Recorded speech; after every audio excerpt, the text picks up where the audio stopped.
Here's Ben Bernanke. He actually has the nerve to state that his cheap money isn't somehow leading to assets being mispriced or investment going in the wrong places, that somehow his cheap money policy is not having negative effects on the economy and on resource allocation. Listen to this, cut number 7. As long as you continue to hold and not wind down the balance sheet, doesn't this lead to credit mispricing and increased investor risk undertaking? I don't think so, particularly when we're winding down.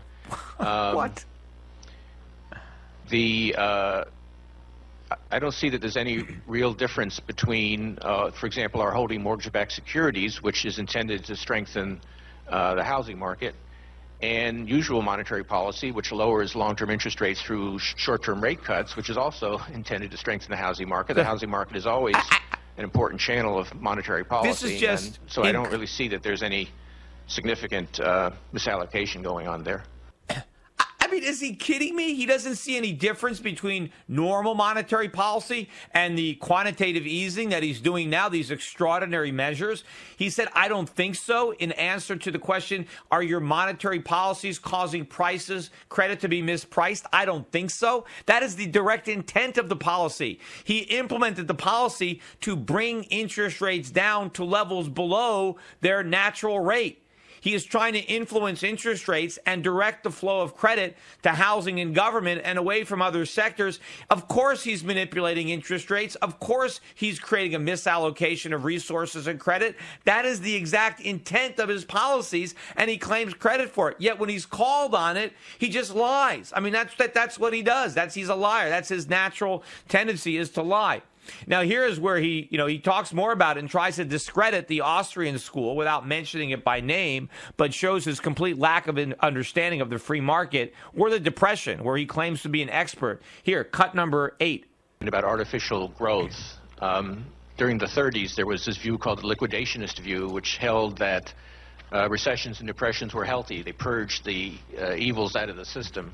I don't think we accept that point of view anymore. We think our economy is producing below its potential, and what monetary policy is trying to do is help the economy return to its potential, and that would be real and sustainable growth that we could achieve.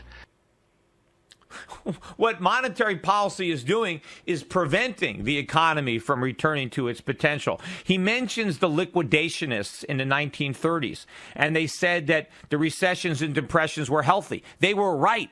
The problem is Hoover did not listen to the liquidationists. He was not a liquidationist. He bragged that he ignored the advice of the liquidationists. So we didn't liquidate the bad debt. Instead, we had bailouts and stimulus, 1930s style, and that's why we had the Great Depression. We had the Great Depression because we didn't do what the liquidationists wanted us to do. We had a depression because we did what the government is doing now, what Ben Bernanke is doing now, except now we're doing more of it.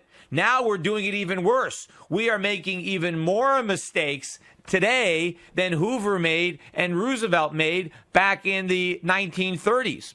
And so, unfortunately, the depression that we are in the process of creating is going to be worse than the one that was created back then. And Ben Bernanke is completely clueless about it. He dedicated his whole life to studying the Great Depression, yet in that one little sound clip, he proved that he knows absolutely nothing about the time period upon which he bases his expertise, and apparently all the decisions he's making now about how to steward the economy during this Great Recession, it's all based on what he learned from studying the Great Depression. But we know from this one sound clip that he didn't know anything about the Great Depression. He's completely oblivious to what happened back then. And because he's so ignorant and so foolish, what's going to happen now, this Greater Depression, is going to be so much worse because of people like Ben Bernanke.